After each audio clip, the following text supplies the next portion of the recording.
Romance of Sui and Tang Dynasties Chapter 17. They arrive. It's the capital. During the massive Lantern Festival, the Dengxi, big celebration. It's huge. And our main group, led by Qin Bao, they've just met Li Jing, the strategist. Yes. But physically, they're a problem. A big problem. You've got 7 guys on horseback, Right. plus over 30 staff members lugging this, mountain of baggage. And not exactly blending in. Not at all. And Wang Bodang, he's one of the smart ones. He spots this immediately. He says, look, riding in like this, with all this staff, all these bags, we look like lost travelers. Or worse. Worse how? Like a military convoy, maybe. It just doesn't fit the image. It's totally wrong for guys who are supposedly just here to stroll and enjoy the fun. You can't look like you're burdened by travel. Okay, so logistical challenge number 1. How do they solve it? Well, Li Rugui comes up with the plan. Pretty efficient, actually. Yeah. He says, okay, we only ride up to the city gate, no further. Then we stash the horses, the saddles, most of the luggage at an inn outside the walls. Basically, minimize the visible footprint. Smart. Keep the messy stuff out of sight. Exactly. Then the focus shifts to what they do bring inside. It's got to be small, disciplined. Who goes in? Just a small group. The source mentions 2 specific house guards belonging to Chai Juma, and they carry only the absolute essentials. Like what? Things like felt bags, small formal boxes, things that signal status but not burden. And crucially, enough money for staff head use, zhang tu xiong. Pocket money, basically. So it looks like they have money, but they're not, hauling chests of it around? Precisely. Wealthy but unburdened, that's the look. But then the serious mission kind of peeks through, doesn't it? It does.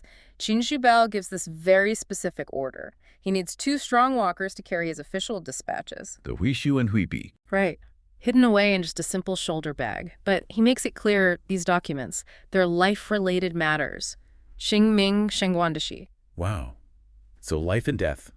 Stakes literally walking beside them in a cloth bag while they're trying to look like carefree tourists. That's the contrast, isn't it? Reducing their visible presence to play the part, but the actual mission, the military reality, is right there, hidden in plain sight. The performance starts before they even get inside the city. Okay, they've managed the gate. They look the part, mostly. What kind of place are they walking into? What's the festival scene like? Wow, the whole city is buzzing. The emperor himself ordered this celebration, enjoy with the common people. So parties everywhere. Everywhere. Every house decorated, lantern stalls lining the streets. A real spectacle. But our guys, they're not just wandering the streets, are they? No, they head straight for the elite zone, the Sima Gate area, right outside the mansion of Yuan Shu. The Minister of War. That's serious power. Immense power. And this is where you really see the shift from, martial seriousness to social, decadence. How so? Yuan Shu's place has an archery ground, a shepla, a place for actual military officials to practice their skills. Right, serious training. But his youngest son, Yuan Riji, has basically turned this serious training ground into a playground, a ball field for kickball. Kickball, okay. And what's this son like? The source gives us some color on him. Oh, it does. Brilliantly dismissive. Says he's basically uneducated, can't recognize characters, has no ink in his chest. Aha, no ink in his chest. Love that. Meaning no real culture or learning. Exactly. He's got status purely because of his family name, Yinzhe Menyan, inherited privilege. He's not skilled, not smart, but he's rich. So he throws his money around. Big time. He's gathered over 200 skilled kickball performers, basically on his payroll, for this vanity project. And the setup itself, this ball platform. Oh, it screams status. It's a raised terrace covered with this huge heaven-covering tent, to keep the sun off the important people. Very luxurious. And who's sitting up there with Huiji? Not generals or scholars. No. 2 famous courtesans from Pinkang Alley, nicknamed Golden Phoenix Dance and Colored Cloudfly. Okay, so this isn't really about the sport itself, is it? Not primarily. It's a social display, purely about showing off wealth and connections, which means our heroes, stepping into this, they have to match that vibe. They have to play the game literally and figuratively. It sounds like a test. Can these rough-and-tumble warriors actually fit in here? That's exactly it. Can they successfully act the part of cultured gentlemen in this incredibly lavish, maybe even frivolous setting? And the main event is this game, Yuan King, kickball. You said it requires finesse? How does it work? Right. It's all about precision. The goal is to kick the ball through this small hoop or arch. It's called the color gate. How small are we talking? The source says about the size of a measure basket. Da. So think about hitting a pretty small target with just your foot. That takes serious control, not just brute strength. Okay, precision. And if you make it, Yeah. through the color gate. Instant rewards, a piece of colored silk, a little pack of silver flowers, and a silver plaque. It's immediate recognition for skill and elegance. And these performers, the 200 guys Huiji hired, they were pros. Absolutely. You can tell from the jargon the source uses, this wasn't just casual kicking. They had complex techniques. Like what? Things called lock waist, single spear, paired damage, shoulder makeup, miscellaneous kicks. These are names for specific difficult moves. It shows that this game, even though it's being used for entertainment here, probably came from real martial training that required agility and balance. Interesting. Skills adapted for show. But, well, not everyone in Qin Shubao's group is known for finesse. Not exactly. Which leads us right into the moment where all the careful planning kind of implodes, comically. But first, Qin Shubao tries to prevent disaster. He does. He's the sensible one. He pulls aside Wang Bodang and Chai Si-chang, the more refined guys, and really stresses patience. Forbearance, yeni ne wei xian. Basically, keep cool, don't react. Don't start anything unless you absolutely positively cannot stand it anymore. He knows his guys have short fuses, especially in a place like this. Sound advice, which is, of course, immediately ignored. Immediately, by the two roughest characters in the bunch, Qi Guoyuan and Li Rugi. What do? They just shove their way through the crowd, using pure muscle, creates friction right away. Oh, boy. And then comes the peak culture clash moment. Qi Guoyuan, who basically grew up as an outlaw. Right, not exactly courtly. He has no idea what he's even looking at. He leans over to Li Rugi and whispers, "What is that round rolling thing?" He genuinely doesn't recognize a kickball. He's never seen one. Apparently not. It's so outside his world of fighting and survival. And Li Rugi's response? Oh, it's pure comic genius. And also kind of a strategic lie to cover their ignorance. What does he say? He jokes that the ball isn't just light leather. He says it's lead wrapped in leather. Yeah. Manufactured, according to the 64 disasters of the 8 trigrams, and get this weighted with 64 gin of cold lead. 64 caddies. That's like incredibly heavy. Ludicrously heavy. It's such a wild exaggeration, but it shows how alien this delicate, skillful game is to them. They have to imagine it as some kind of super heavy, rugged object to even make sense of it. Okay, so Qi Guoyuan now thinks this ball weighs a ton. What happens next? Well, predictably, the performers nearby overhear this ridiculous description, and they're probably amused, maybe a bit annoyed, so they challenge Qi Guoyuan, "Go on, give it a kick if you think you know so much." Oh dear, he thinks it's made of lead. Exactly. So he figures he needs maximum power, all his strength, untrained brute force. This isn't going to end well. It's catastrophic. He takes a run-up, uses, and the source says, all his power, Yongjin Pingshan Qili, and just kicks the ball. It doesn't just miss the color gate, it goes straight up, way up, into the sky, into the clouds. King Tianyun! The wind catches it, and it's gone. Lost forever. He could get into oblivion. He literally destroyed the equipment with sheer misplaced force, the exact opposite of the finesse required. What's the reaction? The performers must have been furious. Oh, livid. That ball was their tool, their capital for earning money at this event. They just lost it. They start shouting at Qi Guoyuan. Uh-oh. Fisticuffs brewing. It could have easily gone that way. But Li Rugi, maybe having learned a quick lesson about brute force not working here, jumps straight into damage control mode. Ow. Money. He immediately pulls out 5 taels of silver Linging Yinzi and pays off the angry performers, buys their silence, smooths things over. 5 taels. Is that a lot? It wasn't nothing. It was a significant amount, enough to show they had resources and weren't just troublemakers. It was a clear display of wealth used instantly to fix a major social blunder. So they failed the skill test completely. Spectacularly. But Li Rugi managed to salvage the situation by passing the wealth and class test, using money to prevent the fight Qin Shubao was worried about. Exactly. It maintained their cover just barely, kept the performance going, despite the massive hiccup. Okay, so the disaster is averted, financially at least. But this brings us to a really interesting point, right? About actual skill versus performance. Yes, the most subtle part of the whole acting the part strategy. Because it turns out 4 of the heroes there, including Qin Shubao himself, they're actually good at kickball. They defer to Chai Xiao, who also goes by Chai Si-chang. Why him? Is he the best player? Maybe not necessarily the best player, but he's the right player for the performance. This game called Yuan Qing, think of it like Maybe a super skillful kind of ancient football, or maybe closer to keepy-uppy or hacky sack, but played with incredible artistry and athleticism. It wasn't simple. And the players themselves tell a story straight away. You've got our main guy, the nobleman Chai Xiao, described as, cultured, refined. He's showing off his lifelong artistic skills. It's almost like a performance of gentlemanly accomplishment for him. But he's not actually the star player here. The real pros are these two women, Jin Fengwu and Kai Shifei, and the text is specific. They're hired from the Pingkang district. Which was? The Pingkang district. That was the capital's well-known entertainment and pleasure quarter.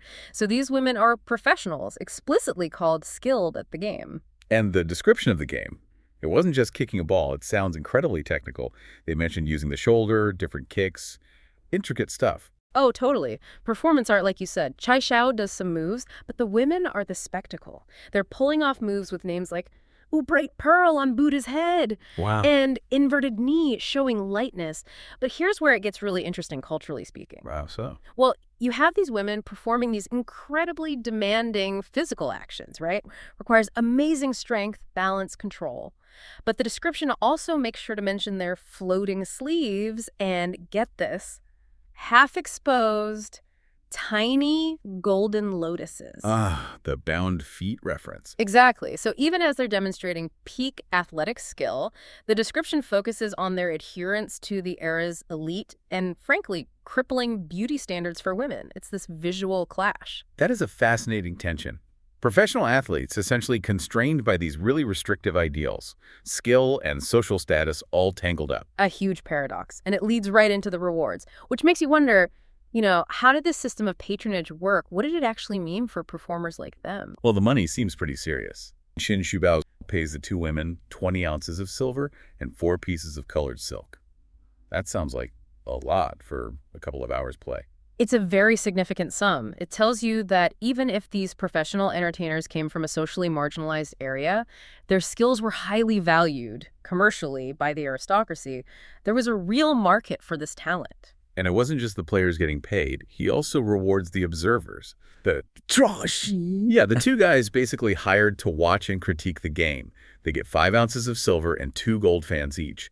It shows the value placed not just on the performance itself, but on informed appreciation and critique of it.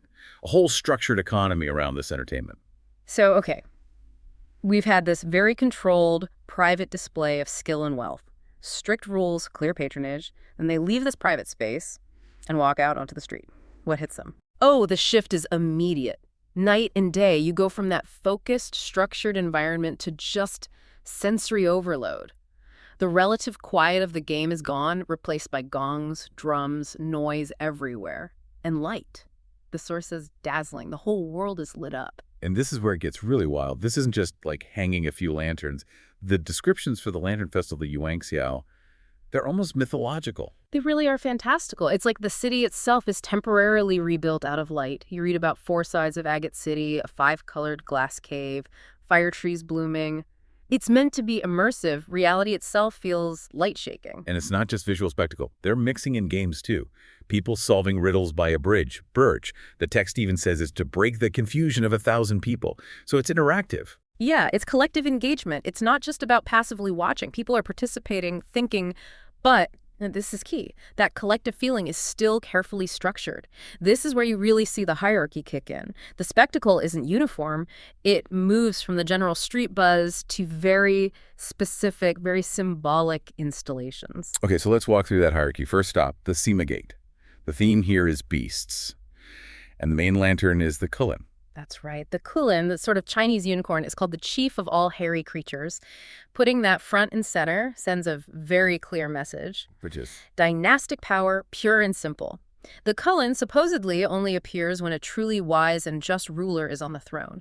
So having this giant QIN lantern with a plaque saying, "All beasts pay homage," it's the government visually shouting, "Our rule is natural, cosmically approved." And there's even a couplet that makes the political link explicit, right? It connects the celebration to past and present dynasties. Exactly, tying the current rulers into this long, auspicious history. And the detail on the other animal lanterns is amazing, too. Like the GAZ, the judging beast. Yeah. The lion. Bays. But hang on, it specifically mentions a white elephant. So they're co-opting the auspicious symbols. And then you have gods riding these beasts too, like Zedong Dejun and Laozi. Right. Zedong Dejun on a white mule, Laozi on his blue ox heading west. It reinforces the message. Look, even the heavens acknowledge our festival, our capital, our rule. It's a massive visual stamp of divine approval. Okay, so that's the big state-level beast display. Then they move on to Yang Yu Gong's mansion, a duke's place. The focus shifts here, right? Completely. It becomes more personal, though still public. This display is for the Duke's birthday, the theme switches to birds, and the main idea is longevity. So the central lantern is the phoenix, the king of feathered creatures. Naturally, the Hisui. And the theme is Heavenly Dynasty's auspicious phoenix. But all the surrounding lanterns reinforce that birthday wish. You get cranes, symbols of immortality, peacocks, mandarin ducks for fidelity, egrets. And the figure lanterns match the theme too. Queen Mother of the West, the god of longevity. Precisely. The Queen Mother heading to her mythical feast, the longevity god, on a white crane. There is this phrase associated with him, sea house adding rafters, which basically means adding years to one's life. So this whole elaborate bird display, it's essentially a gigantic, incredibly expensive public birthday card for the Duke. It shows how nobles use the festival for their own status displays too, within the bigger imperial framework. Right. And then the final stop, the absolute peak. The imperial display at Wufenglu. Ah, yes. Now we're talking top tier. Security ramps up instantly, 500 forbidden palace guards, 2 powerful eunuchs overseeing things. You're getting close to the emperor's power here. And the materials. Yeah. This is what blows my mind. It wasn't paper or silk like the others. It was made from overseas rare incense and palace treasures. What does building a lantern out of incense and jewels even mean? It means limitless wealth and absolute power. It's a statement. These aren't common materials. They require vast resources, trade networks, the kind of stuff only the state controls. Building a temporary structure out of incense and pearls just screams, we are so wealthy, so powerful, we can literally burn our treasures just to create light. It's the ultimate power flex. And the message on the plaque? Made of pearls. Inch-sized pearls, spelling out, Ukampo, light illuminates the world. Can't get much more direct than that. The emperor's brilliance, his rule, lighting up everything. So how did people react to all this, especially, say, someone who wasn't used to the capital? The text mentions the group, particularly the rougher character, Qiong. It was probably his first time seeing anything like it. And he was just completely mesmerized. Apparently, they were running back and forth between tea houses and pubs, just soaking it all in, didn't want to leave the city, had to be basically forced out when the festival ended. It really speaks to the sheer power of that kind of coordinated, overwhelming spectacle, designed to captivate.